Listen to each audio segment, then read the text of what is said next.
Capítulo 9. La conquista del plano físico en las civilizaciones posatlánticas, el primer germen y el desarrollo del yo, el pueblo elegido. Ahora nuestra tarea será tratar de comprender el horizonte espiritual, en cuyo centro está el hombre moderno. Por medio de la investigación de sus orígenes, hemos visto que ya de qué manera el hombre se ha desarrollado lentamente, pareciéndose poco a poco a lo que es hoy. Este desarrollo ocupó largos periodos de tiempo, el lemuriano y el atlántico. Hoy partiremos en este último periodo, el atlántico, y seguiremos hasta los tiempos modernos según las necesidades del tema que queremos representar. Recordemos que antes de la vida del periodo atlántico, el hombre no veía los objetos con los contornos tan precisos como los hace hoy. Todo era más o menos nebuloso. Contrariamente, en la noche, cuando el hombre abandonaba su cuerpo físico y no tenía como hoy un sueño sin ensueños, percibía las entidades espirituales en su mundo propio. No repetiremos lo que ha sido dicho de las entidades espirituales que trataron de encarnar en los cuerpos atlantes, pero que se relacionaron con los hombres. Diremos solamente que el hombre de aquellos tiempos lejanos estaba persuadido, sabía por experiencia que sobre el reino humano al cual él pertenecía se encontraban otros reinos, el de los ángeles y de los arcángeles. El hombre conocía estas altas entidades por haberlas visto, si se permite decir, cara a cara en una plática espiritual, como un hombre ve cara a cara al otro hombre en el mundo físico. Después vino el tiempo en que la conciencia objetiva se hizo cada vez más lúcida. Ella obraba de día cuando el hombre permanecía desierto. Contrariamente, en la noche las tinieblas cada vez más profundas envolvían la conciencia. En el mismo momento fue depositado en él el germen del yo soy. Por la percepción exterior que le comunicaban la vista de los objetos, el hombre adquirió la forma actual de su conciencia, la que al presente debe desarrollar cada vez más. Es necesario darse cuenta que en el universo todo se hace gradualmente. En consecuencia, lo mismo que existe en el reino humano y en el animal, todos los grados posibles, estos grados muy diversos existen también en las jerarquías de las entidades espirituales que están sobre el hombre. Las entidades de las jerarquías de los ángeles están más próximas a él. Después otras ocupan todavía un rango más elevado y sublime.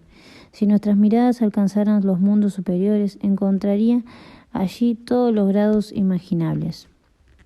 Antiguamente, cuando los hombres ascendían durante su sueño a los mundos superiores, llevando allí una vaga conciencia clarividente, las entidades espirituales, en cierta forma, si se puede decir, ganaban algo en el contacto con el hombre, experimentando un enriquecimiento superior, porque estas entidades estaban todavía estrechamente unidas a él. Ellas los inspiraban y ejercían su influencia sobre la conciencia imaginativa todavía oscura. Es necesario representarse este hombre de los tiempos antiguos, evadido durante la noche de las envolturas corporales y acogido por una entidad exterior por todo un concierto de jerarquías espirituales. Esto mismo ocurre hoy por el hombre, no se da cuenta, en cambio lo sabía antiguamente a través de la clarividencia oscura. Hemos indicado ya que el sueño no es una de las cosas inútiles al hombre de hoy. El sueño tiene una importante misión para cumplir. Durante el día, el hombre usa continuamente su cuerpo físico y etérico.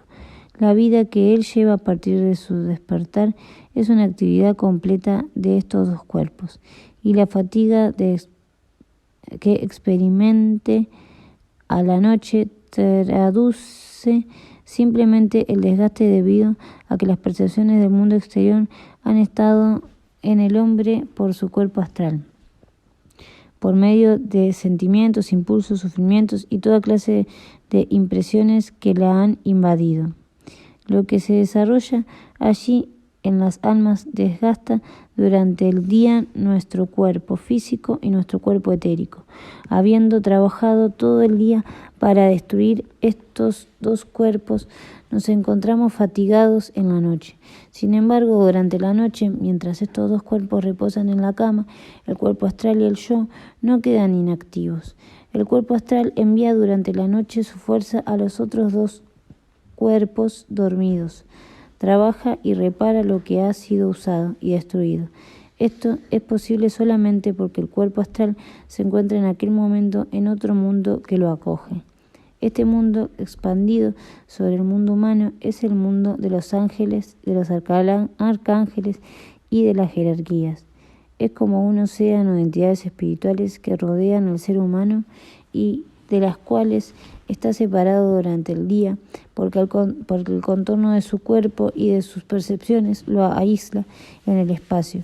Pero en la noche nos hundimos en este océano de espíritus y nuestro cuerpo astral extrae de allí las fuerzas necesarias para insuflarlas al cuerpo etérico y cuerpo físico para reconstruirlos. Hoy el hombre ignora esta parte de su vida, mientras que antiguamente, dotado de una clarividencia oscura, él veía su yo y su cuerpo astral liberarse y ser recibido en el reino divino. Las cosas toman un sentido muy distinto, según de las que las considere desde el punto de vista del mundo físico o desde el punto de vista del reino superior. Se tiene el derecho de decir que los dioses se enriquecían por su participación en la vida de los hombres. Esta idea no es muy fácil representarlas, pero es indispensable para adquirir una justa noción de las relaciones que unen al hombre y el universo. Decíamos más arriba que la Tierra es el planeta del amor. El amor será verdaderamente formado sobre la Tierra. Sobre la Tierra se puede decir que se eleva y se cultiva el amor. Por su participación en la vida de los hombres, los dioses aprenden a conocer el amor, aunque bajo otros aspectos, pues son ellos quienes hacen este presente a los hombres. He aquí lo que es difícil de representarse. Es factible a un ser verter un don en otro ser y saber enseguida por él lo que es exactamente este don.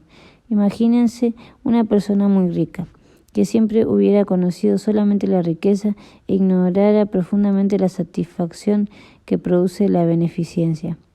He aquí que esta persona hace el bien. Da algo a cualquier pobre. En el alma de la persona pobre se forma por el efecto de esta acción un sentimiento de reconocimiento, y este sentimiento es también un don para el benefactor. Este don no existiría si la persona rica no hubiera hecho el bien, pero la persona rica no ha experimentado el sentimiento de gratitud que ha suscitado. Ha causado este sentimiento, pero puede percibirlo solamente en el reflejo que le es enviado a la persona en la cual ella lo ha puesto. Es así el don del amor que ha sido vertido por los dioses de los hombres. Los dioses están tan altos que han podido alumbrar el amor en el corazón de los hombres, de manera que éstos aprendan a amar, pero los dioses no conocen la realidad del amor. Ellos pueden conocerla solamente gracias al hombre. Ellos descienden de las alturas hundiéndose en el océano de la humanidad, sintiendo allí el calor del amor. Es verdad que los dioses están privados de algo cuando los hombres no viven en el amor, pero en el amor que los hombres experimentan, los dioses encuentran, por sí decirlo, un alimento. Mientras hay más amor sobre la tierra, hay más alimento divino en el cielo. Mientras menos amor hay, más los dioses padecen de hambre.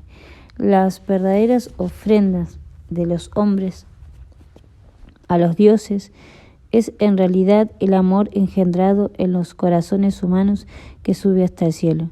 Realmente, en los tiempos antiguos, este intercambio de hombre y dioses era muy diferente a lo que fue más tarde. El hombre tenía en este cambio una cierta conciencia. Cuando perdió esta conciencia, perdió también la facultad de llegar a ciertas entidades espirituales, y éstas también, al mismo tiempo, perdieron la facultad de descender y alcanzar la esfera de la humanidad.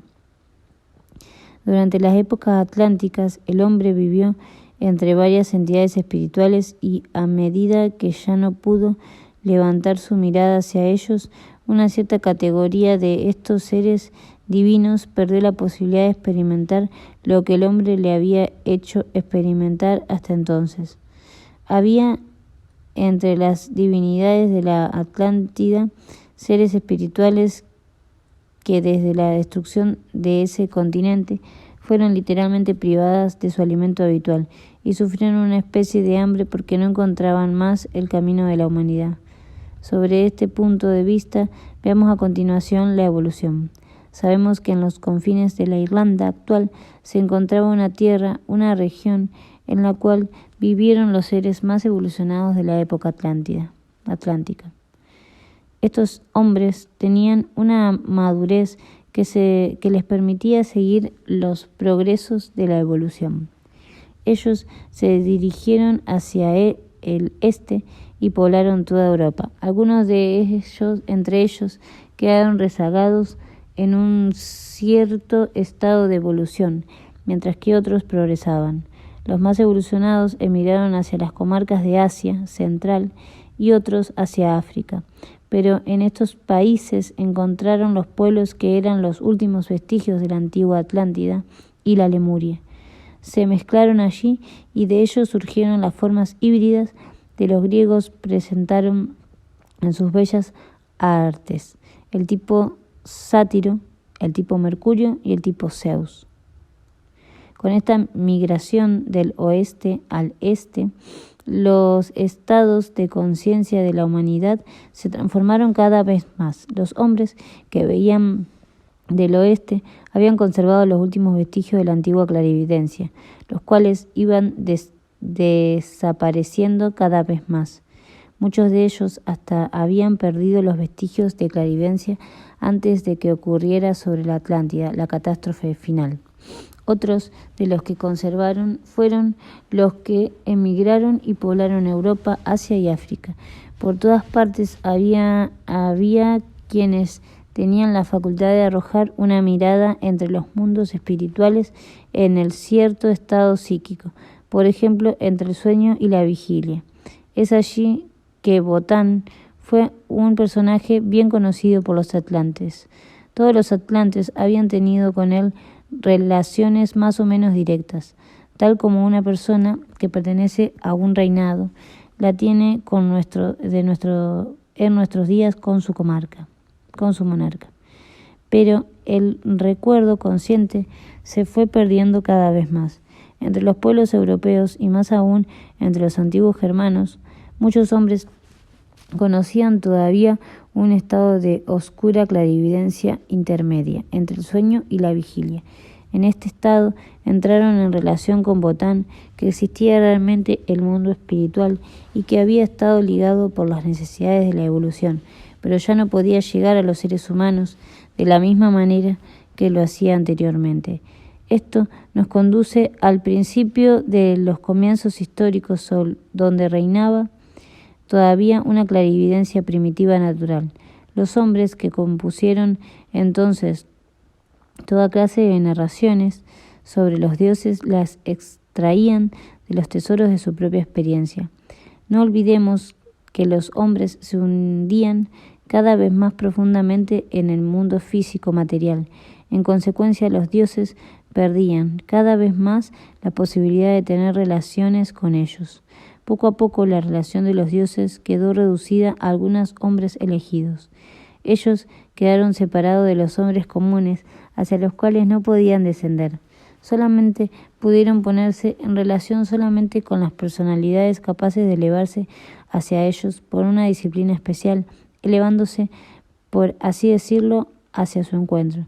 Los vestigios aún vivientes de la clarividencia antigua se mezclaron de una manera curiosa al proceso de la iniciación y el resultado de esta unión se fijó en la conciencia de los pueblos germánicos, que la conservaron por mucho tiempo.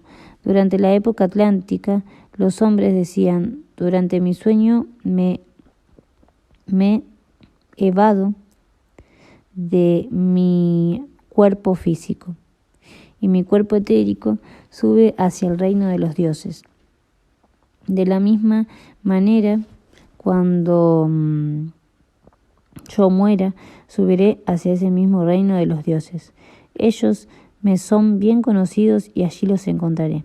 Se sentía como un castigo el estar momentáneamente privado después de la muerte, en la vista de los dioses, excluido de la comunidad para realizar el tiempo de prueba de purificación. Según el caso, para aquellos que habían hundido en la vida material, contrariamente, se pensaba que los hombres que habían sabido poner la vida material bajo cualquier principio más espiritual, enseguida después de la muerte estarían en el reino de los dioses, ya familiar a su alma. En la concepción de los pueblos que habían poblado entonces Europa, se consideraba como redimido de preocupaciones materiales al hombre valiente en el combate, al guerrero que encontraba la muerte en el campo de batalla, aquel que había tomado los honores de la guerra más de los bienes materiales. Se estaba persuadido que un hombre de esta naturaleza se encontraba después de su muerte en presencia de alguna divinidad. Al contrario, aquel que no se había mostrado digno de parecer combatiendo a aquel que no había aprendido a valorar un bien espiritual más que la vida material, se consideraba como muriendo de una muerte indigna. No se pensaba en el individuo fuera demasiado evolucionado para ser inmediatamente acogido en el mundo espiritual. Primero tendría que atravesar ciertas pruebas. La leyenda del encuentro del guerrero muerto en la Valquiria, en la expresión de la manera de pensar de estos pueblos, y esta es la relación con los últimos recuerdos de la antigua clarividencia. Se pensaba con razón que el combatiente caído sobre el campo de la batalla era acogido por las valquirias. El símbolo iniciático que se desarrolló en Europa aquellos tiempos antiguos encuadró completamente en el estilo de esta leyenda. En otros países se desarrollaron otras concepciones, pero en el seno de Europa el valor y la fuerza personal fueron considerados como bienes supremos. Lo que se entendía con justo título por el término de iniciación era realizar ya en la vida terrestre las experiencias que normalmente hubiera realizado después de la muerte, entrar en contacto directo durante su vida con el mundo espiritual. Si el guerrero encontraba la Valquiria, inmediatamente después de su muerte, era evidente que el hombre que aspiraba a la iniciación debía encontrarla ya durante su vida terrestre. El último de los héroes de la iniciación en una cierta parte de Europa fue Sigfrido, cuya leyenda se conservó durante largo tiempo. La tradición cuenta que Sigfrido se unió a Valquiria durante su vida. Este ejemplo nos muestra la concordancia que reina entre la historia personal de un individuo aislado y el principio general de la iniciación. Ensayemos el transportarnos con el espíritu a la mentalidad de estos pueblos que habían emigrado del oeste al este y habitado Europa. En general, eran demasiado elevados para emprender nuevos estados de la evolución humana. Su organismo no se había osificado. Ellos llevaban en sí los gérmenes del porvenir. Por otra parte, quedaron dotados de ciertos restos de clarividencia relativamente fuertes. Entre los pueblos provenientes de la Atlántida, los europeos eran casi los más dotados de clarividencia. Los pueblos africanos lo estaban menos. Y en Asia, donde residía la población más evolucionada, se había establecido allí muy rápidamente, viniendo también del oeste y se había unido a las razas más antiguas todavía, en las cuales quedaba un poder de clarividencia de su origen mucho más lejano. Hubo pues allí en la Asia en aquellos tiempos una mayor conciencia clarividente. Ciertamente una pequeña colonia compuesta de los hombres más evolucionados provenientes de la Atlántida se estableció en las proximidades del desierto del Gobi. ¿Quién eran estos hombres? ¿A qué llamamos nosotros los hombres más avanzados? Esto quiere decir aquellos que tenían la menor posibilidad de ver el mundo espiritual. Y por el progreso consistía justamente en esto, que estos hombres salidos del mundo espiritual descendieran cada vez más en el mundo físico. Ellos se decían antiguamente: hemos estado en relación con el mundo espiritual, pero ahora no lo estamos más. Lo que vivía en el corazón de estos hombres era la pena de haber percibido el mundo espiritual, la nostalgia de ese mundo en el que parecía más precioso que todo y del cual ellos habían sido arrojados. En Europa las condiciones eran muy diferentes. Muchos de los hombres podían todavía en cierto estado ver el mundo de los espíritus.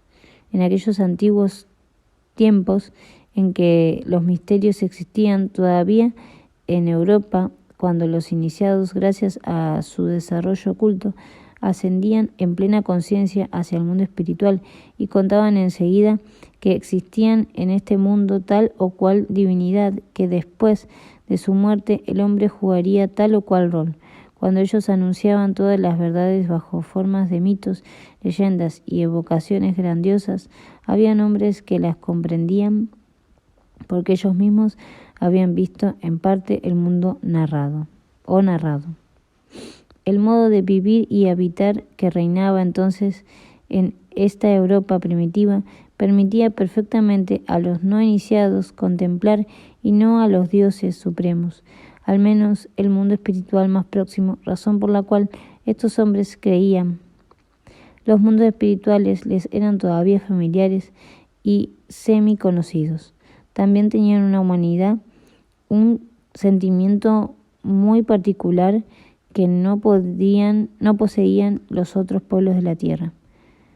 Transponiéndonos a la conciencia de aquellos antiguos europeos, todos se decían: veo bien que estoy en relación con los dioses allá arriba. No llego al reino de los dioses. Y por esto se desarrollaba sobre el suelo de Europa una poderosa conciencia de la personalidad, de los valores divinos del propio ser, del yo humano y sobre todo el sentimiento muy profundo de la libertad humana. Es necesario comprender cómo era en ese estado de espíritu, porque esa conciencia de la personalidad que llevaron consigo las poblaciones europeas cuando más tarde descendieron hacia el sur y se establecieron en la península griega y en la península itálica. Encontramos una conciencia de la personalidad particularmente bien marcada en los antiguos etruscos, hasta que su arte tan original vemos afirmarse un poderoso sentimiento de libertad. Los etruscos han conservado este sentimiento sobre bases enteramente espirituales. Este pueblo que habitaba en la península itálica antes de erigirse el reino romano, propiamente dicho, tenía algo extremadamente liberal, a pesar de su organización jerárquica. Cada uno de los ciudadanos trataba de conservar su libertad, y un lazo político entre ellas, tal como apareció mucho más tarde, hubiera sido algo intolerable para estos primeros europeos. Este rasgo liberal e individualista que se manifestó en las penínsulas meridionales fue llevado de la manera en la que se expresa más arriba. Pero otros hombres que habían emigrado hasta el Asia tenían en ellos otros rasgos dominantes, que los mundos espirituales se habían retirado de ellos. En las profundas tinieblas, estos hombres habían salvaguardado una cosa, el yo y el yo soy. La conciencia de poseer en este yo soy el centro eterno de su ser salido del mundo espiritual mismo. La conciencia de que todas las figuras de los dioses cuya visión habían tenido precedentes formaban, por así decirlo, un recuerdo sagrado, y que toda su fuerza íntima reposaba sobre un punto central y eterno que habían conservado. Ellos no expresaban que su plenitud del yo soy, porque la experiencia total estaba reservada para tiempos posteriores, pero en aquellos que eran lo más avanzados, es decir, que habían descendido más abajo, se formó un estado de espíritu que se puede considerar de esta manera. Nosotros debemos tratar sobre todo de conservar la conciencia de nuestra divinidad, tomando como base los recuerdos que subyacen en nuestra alma. Ciertamente, nuestra alma ha olvidado las figuras divinas que antiguamente contenían en sí misma, pero podemos reencontrar el camino de la divinidad contemplando en nuestro fuero interior el sentimiento del yo. Resumiendo, la concepción de un Dios sin figura, sin forma, se desarrolló en estos seres humanos, la representación de una divinidad que no se manifiesta bajo experiencias exteriores, pero que es necesario buscarla en el fondo de sí mismo.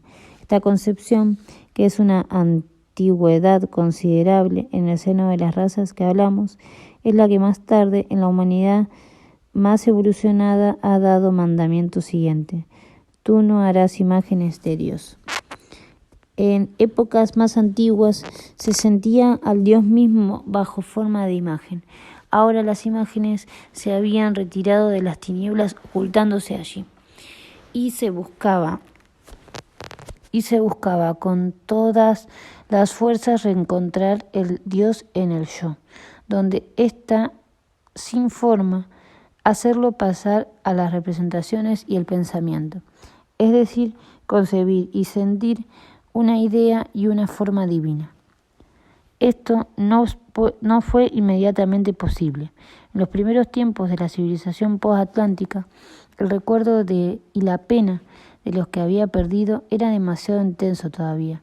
La puerta está cerrada. La nostalgia de remontar a los mundos espirituales era demasiado fuerte. La primera de las civilizaciones que se formó tuvo el sello de la nostalgia, la pena por un mundo espiritual perdido y oculto. El pueblo veneró a sus iniciados como los dioses y suplicó: dejarnos participar del mundo perdido. Es bajo la influencia de estos iniciados en una corriente colonizadora. Fundó en la India la civilización primitiva hindú, pre-védica. Civilización magnífica cuyo recuerdo despierta un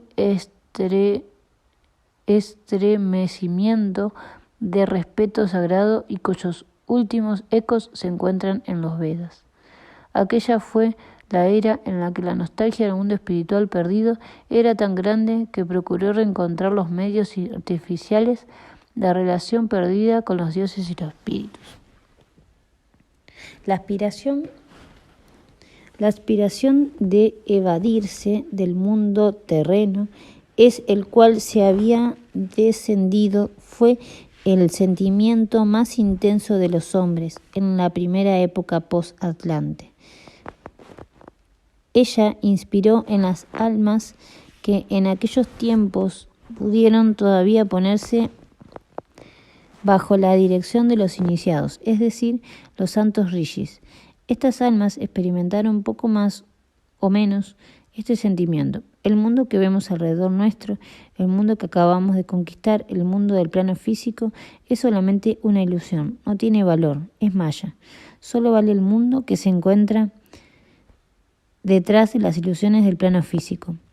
Allí se desarrolló el sentimiento de desvalorización del plano físico, de la necesidad de huir de él y retornar el mundo espiritual. Esto fue la base de la civilización arcaica, cuyo rasgo característico era el hombre llegó a perder su sentimiento individual acentuado porque se veía completamente alejado de la divinidad, y él vivía deseando esa divinidad.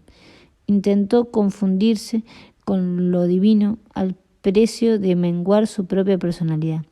Prefirió el aniquilamiento del valor propio de la personalidad a la vida dentro de ésta. Sobre todo es necesario comprender lo que fue el rasgo dominante del alma en esta antigua civilización. su horror por todo aquello que es material. El hombre que quería encontrar lo divino debía ante todo liberarse de los lazos de los sentidos, evadiéndose completamente de la ilusión de Maya.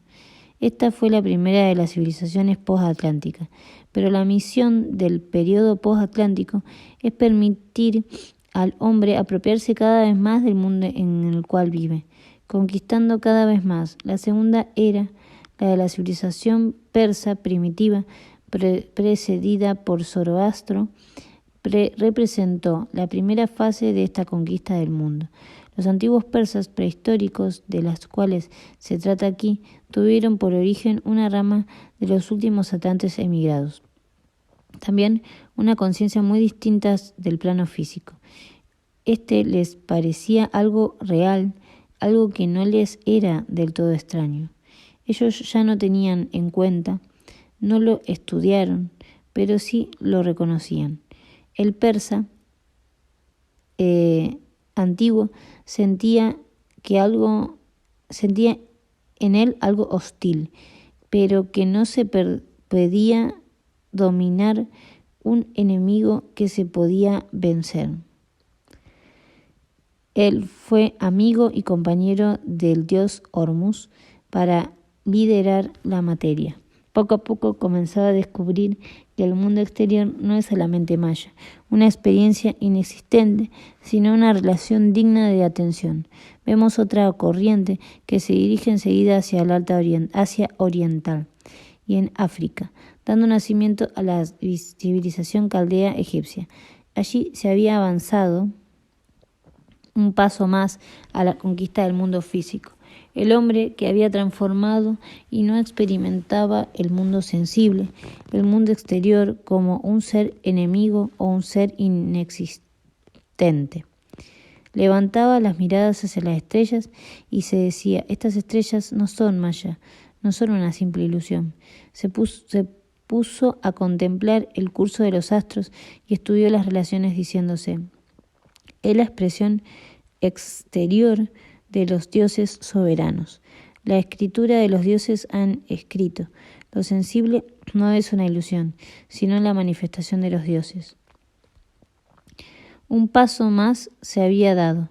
El mundo sensible y material fue considerado como una expresión de lo divino. Se comenzó a develar la sabiduría de los dioses.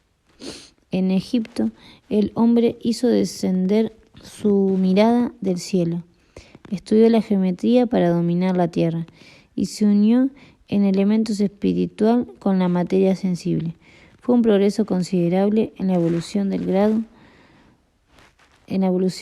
a grado prosiguió su marcha. En el curso del tercer periodo posatlántico, un pequeño grupo aislado se formó de nuevo y concentró todo lo adquirido en las tradiciones antiguas y las nuevas conquistas en pequeños núcleos cuyos iniciados conservaron la sabiduría antigua, la facultad de comunicarse con los dioses. Ellos sabían expresar todo lo que habían aprendido con experiencia del mundo espiritual, y unieron en sí mismos la sabiduría caldea, la escritura de los dioses en el espacio cósmico, con la sabiduría egipcia nacida del matrimonio simbólico de los espíritus con lo físico. En este grupo de hombres, el que constituyó en el verdadero sentido de la palabra el pueblo elegido, este pueblo tuvo que preparar el más grande acontecimiento de la historia del mundo. Consignado en su Antiguo Testamento los documentos más grandiosos concernientes a los acontecimientos del pasado más lejano como también aquellos del presente. No es solamente un error de los eruditos, sino también la minoría pretender ver el Antiguo Testamento en documentos igual a cualquiera otra cosmogonía. El Antiguo Testamento cuenta en cuadros magníficos la historia del ser humano descendiendo de las alturas divinas, une los acontecimientos históricos y los acontecimientos cósmicos. Lo que él encierra está en exacta correspondencia con la realidad de las historias de los mundos. Hemos visto que el germen del yo soy depositado en el hombre se ha preparado grado a grado en el curso de la evolución terrestre. Este germen jamás se habría formado si el Sol no se hubiera separado de la Tierra, y la Luna también debió separarse para que el germen pudiera desarrollarse progresivamente. Veamos más cerca cómo ha crecido. ¿Qué es lo que el hombre aprendió poco a poco en el curso de la evolución terrestre? Y en los tiempos muy antiguos, él no podía percibir nada por los sentidos. Vivía en el seno del mundo espiritual. Después vino la época en la que los objetos del mundo físico le parecieron confusos, mientras que él guardaba todavía la percepción de los mundos espirituales. ¿Cuál fue el Dios que preparó al ser humano y le dio bastante madurez para poder enseguida percibir plenamente las fuerzas solares? Fue el Dios que llamamos Jehová. Habiéndose separado de los Elohim, dirigió los acontecimientos de la luna, preparando el momento supremo a la existencia terrestre. Antes de que el hombre tuviera la percepción del mundo exterior, el Dios Jehová vertió en él la conciencia del yo. Él se introdujo en las antiguas iniciaciones que se operaban en un estado de conciencia oscuro. Apareció en el sueño de los hombres y se dio lentamente la madurez del yo, que ellos debían adquirir plenamente más tarde gracias a la encarnación de Cristo. Porque el Cristo no apareció de inmediato. Su encarnación fue la última y más personal aparición. Él debió obrar desde los tiempos antiguos a través de los profetas. En el Evangelio de San Juan, el Cristo mismo hace alusión a este hecho. Aquellos que no han creído en Moisés, aquellos que no han tenido fe en los profetas, aquellos que no creerán tampoco en él. Allí indica que Moisés y los profetas han hablado de él, pero no tal como fue sobre la tierra, sino tal como se anunciaba. Se puede decir que este sentido de Cristo ha tenido su historia mezclada en la historia de la tierra. Retrocediendo hasta los misterios antiguos, se encuentra en todo lugar la evidencia de esta historia del Cristo y de su descenso. Estudiémosla en los misterios europeos. En todas partes se descubre un cierto carácter trágico. Si pudiéramos transportarnos al seno de estos misterios antiguos, escucharíamos siempre al maestro hablar a sus discípulos así: ustedes pueden elevarnos hasta las esferas sublimes de lo divino. Pueden recibir una alta iniciación, pero hoy una cosa todavía que no pueden conocer es la plenitud, una cosa que deben alcanzar, a la cual podemos hacer solamente una alusión. Es la venida de Cristo. En los misterios del norte se ha hablado siempre de Cristo como uno que vendrá. Por todos lados se la ha conocido, pero no como alguien presente en la tierra.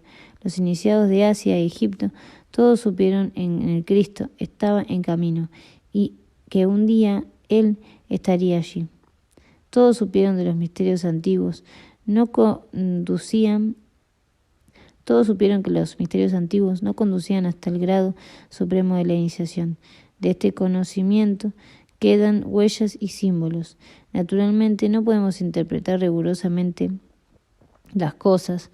Es necesario tomarlas con sutileza, no cerrar demasiado los contornos y ver allí una pared de verdad y otra de comparación, pues ha quedado en los pueblos del norte algo de carácter trágico en los antiguos misterios. Entre sus antiguos dioses y la espera de Cristo, ante cuya refulgencia todo el esplendor de los dioses debía apagarse.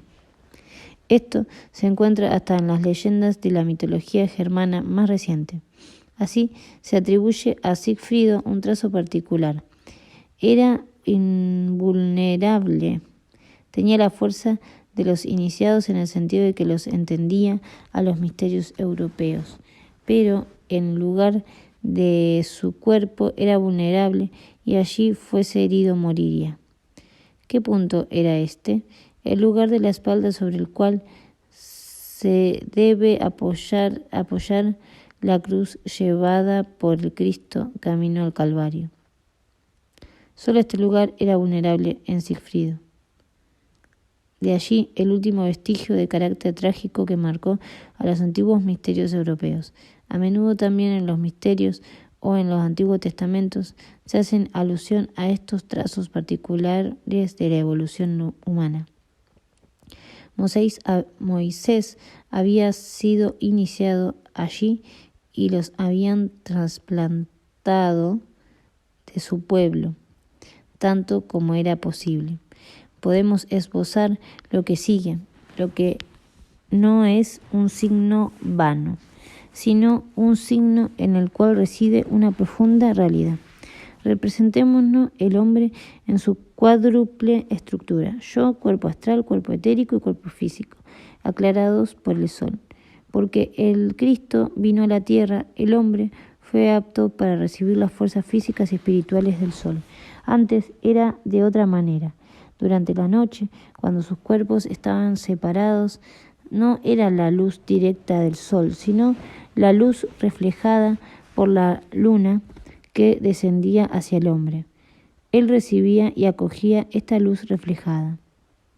El Cristo vivía en los rayos espirituales del sol y Jehová reflejaba su luz durante muy largo tiempo sobre estos hombres todavía inmaduros para recibirla directamente. Jehová, como un espejo, enviaba a los hombres la luz del Cristo. ¿Y qué hacían los iniciados cuando querían hablar del Cristo y de su aparición? Ellos hablaban de Jehová. Hablar de Jehová era hablar de Cristo. Y es por eso que Jehová dijo a Moisés: ve a decir a tu pueblo que yo soy el yo soy. Este es el nombre en el que debía dar más tarde al Cristo. Jehová no quiere tornar hacia los hombres su propio rostro. Él prepara solamente el Cristo y da a los hombres la imagen de Él antes de su descenso, mismo hacia ellos. Es por esta razón que los hombres tenían la misión de concebir al Cristo en las profundidades de su alma, de su yo soy. Es por eso que ellos debían comprender a través de él el sentido de su descenso en el mundo físico, y por ello que existió este pequeño grupo humano, este pequeño pueblo elegido para preparar verdaderamente el Cristo, y que este pueblo conservó celosamente las ideas del Dios sin forma. Fue necesario que este pueblo adquiriera una nueva representación del Dios y olvidara las antiguas imágenes. Es así que este pueblo, adorando un Dios sin forma, fue verdaderamente el que preparó a la venida de Cristo. Un acontecimiento de tal importancia debía tener en su base muy fuertes impulsos, como todo lo que en el universo o en el objeto de una voluntad tendida al extremo. La concepción del Dios sin imágenes fue ampliada y exagerada en esta cierta medida al seno del Antiguo Testamento. Se encuentra en el centro de la religión bíblica un Dios enteramente abstracto, concentrando en una entidad puramente interior que no es más que el yo, un Dios sin imagen. ¿Cómo este Dios debía ser concebido por los hombres que habitarían en adelante el mundo físico y cuya tarea era conquistar el mundo? Es entonces que la sabiduría directriz de los pueblos llevó al sur de Europa una mezcla notable entre las invasiones venidas de Asia y de África, y las que habían descendido anteriormente del norte. Los hombres que venían del oriente llevaban su creencia de no valor de Maya a la necesidad de transformar el reino material de la humanidad en el reino espiritual. Ellos se mezclarían con los otros que habían adquirido un sentido más fuerte de la personalidad. Allí, los impulsos espirituales más poderosos que haya dejado la humanidad en su migración al oeste a este se reencontraron en Asia Menor, en Grecia y en la península itálica. Es allí que se formó el cuarto periodo de civilización y conquista del mundo físico. Avanzó un paso más. El tercer periodo de la civilización caldeo-egipcia tuvo por misión presentir y concebir a Dios en la profundidad de las cosas. Fue entonces que le sucediera un pequeño núcleo de hombres del cual hemos hablado más arriba, el pueblo capaz de buscar a Dios de una manera abstracta, de ver en Dios una entidad puramente espiritual, con un contenido sensible reducido al extremo. Pero en el sur de Europa se formó un grupo, bajo la influencia de los hombres venidos del norte, cuya conciencia personal estaba agudizada. Se estableció este equilibrio de espíritu y materia que admiramos en el templo griego y en las obras de arte de la escultura y de la tragedia, en fin, donde el hombre comenzó a representar su propio destino, a introducir, como por milagro, un propio espíritu de la materia en los hechos exteriores. Se puede decir que en Grecia se estableció una unión entre los espíritus, entre lo espiritual y lo físico, y que ambos tuvieron allí partes iguales. Lo espiritual y lo físico tienen igual parte en todo lo que han hecho los griegos, en su arte admirable, y hasta en cierto punto esto también es verdadero en los romanos. El romano sabía que en él mismo vivía el espíritu y que el espíritu podía llegar a ser en él la personalidad. Solo tal periodo de la humanidad podía acoger hasta el momento físico la realidad espiritual que había anunciado, recibirla hasta en una forma exterior, real. Para que el Cristo pudiera descender sobre el plano físico, fue necesario que el hombre tomara posesión de este plano. El Cristo no hubiera sido posible durante la civilización hindú antigua, que veía solamente Maya en lo físico y que vivía solamente en la nostalgia del pasado. Pero en el tiempo en el que se operó la unión de lo espiritual y de lo físico, tal como lo encontramos en el arte griego, en la conciencia cívica de los romanos, el hombre se tornó enteramente hacia el plano físico. Esa fue la época en la que el principio de Cristo pudo aparecer en la carne. Nosotros debemos considerar a todos los precursores como teniendo conocimiento del Cristo y como habiéndole anunciado. Ellos no pudieron hacer más vieron en el descenso del Cristo la realización de las propias visiones. A nosotros nos queda ver cómo el cristianismo y otros elementos se han venido simultáneamente en los primeros siglos cristianos hasta en nuestros tiempos modernos. Hoy hemos querido solamente indicar el momento histórico en la que la conquista del cuerpo del plano físico hizo al hombre capaz de comprender al hombre Dios, al Cristo.